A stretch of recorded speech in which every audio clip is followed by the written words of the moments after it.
Kira-kira Tuhan itu mengabulkan enggak sih permohonan saya? Kadang-kadang ragu. Sudah lama diminta macam-macam doa, tidak terkabulkan juga. Hal ini juga dirasakan oleh Abraham yang saat itu dijanjikan oleh Tuhan bahwa akan diberi keturunan.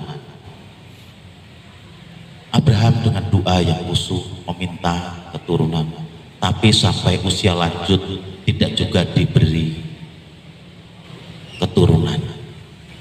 Akhirnya juga berpikir mencari opsi lain, bagaimana Tuhan ini berkehendak.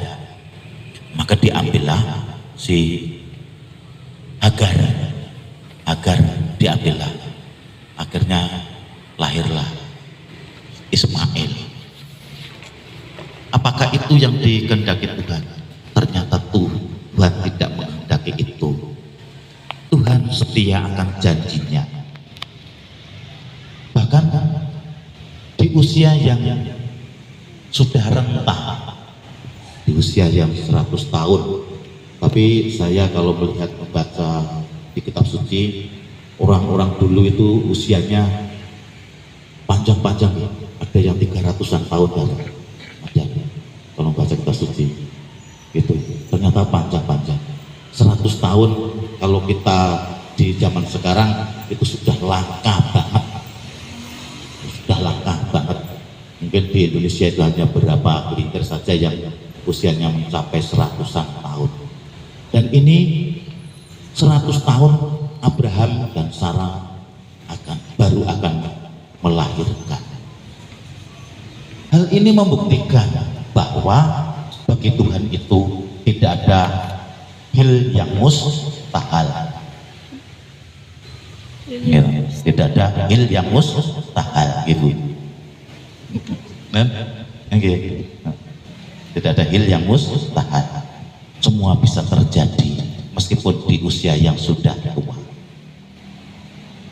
Akhirnya benar, dari keturunan Sarah lahirlah yang dijanjikan oleh Tuhan, keturunan Abraham yang sesungguhnya. Di bacaan yang kedua itu beda.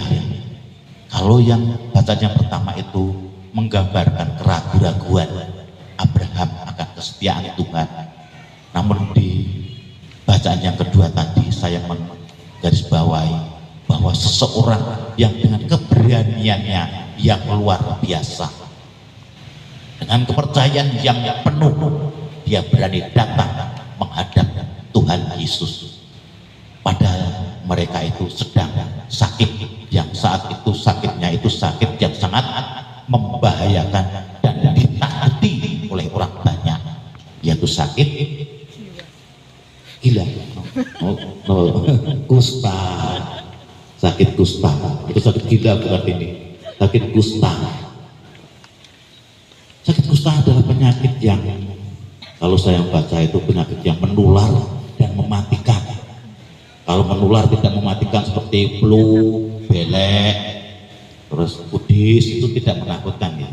Wong itu tinggal singgol rambut panu, maksudnya buatan menular nih, buatan mematikan. Tapi penyakit kusta adalah penyakit yang menular dan mematikan. Sehingga waktu itu orang yang menderita penyakit kusta itu pasti harus disingkirkan dan dicap sebagai orang yang terkutuk. Hal ini seperti pengalaman saya pada saat saya dan keluarga saya terkena penyakit COVID yang tahap pertama itu sungguh sangat menakutkan dan menyakitkan. Saya dikucilkan oleh tetangga, makanan dicukupi, namun saya seperti orang yang sangat sungguh terbuang. Setiap saya berjalan saja, bekas jalan saya itu sandal saya semproti penuh. Sampah yang saya buang semproti sampai 1-2 ton habis. pintu setiap sore disemproti pintu saya. Setiap sore ada petugas yang nyemproti itu. Saya sungguh sangat menakutkan. Itu pengalaman yang sangat mengerikan. Lah ini orang yang sakit kusta dikucilkan, tidak boleh berhubungan dengan orang lain. Bahkan orang yang akan diajak berhubungan pun tidak mau, akan menyingkir. Tetapi dia mendengar bahwa Yesus akan lewat di situ dengan banyak orang berbondong-bondong mengikuti Yesus. Dia berani mendekati Tuhan Yesus karena percaya bahwa dengan mendekat Yesus, dengan memohon pada Tuhan Yesus, segala sesuatu akan terjadi. Maka baca dari kalau Tuhan mau maka akan terjadi. Tidak takut, dia tidak ragu-ragu menghadapi Yesus. Padahal orang banyak sekali, mereka pada menyingkir semua, takut ketularan. Tapi Tuhan yang maha baik, ternyata apa yang diminta oleh orang yang sakit itu dikabulkan. Dan lahirlah orang itu seketika itu juga. Nah, hal inilah yang sangat menggembirakan, yang sangat membuat hati kita besar, menggembirakan dan punya harapan. Kadang-kadang kita juga merasa gagal, seperti Abraham.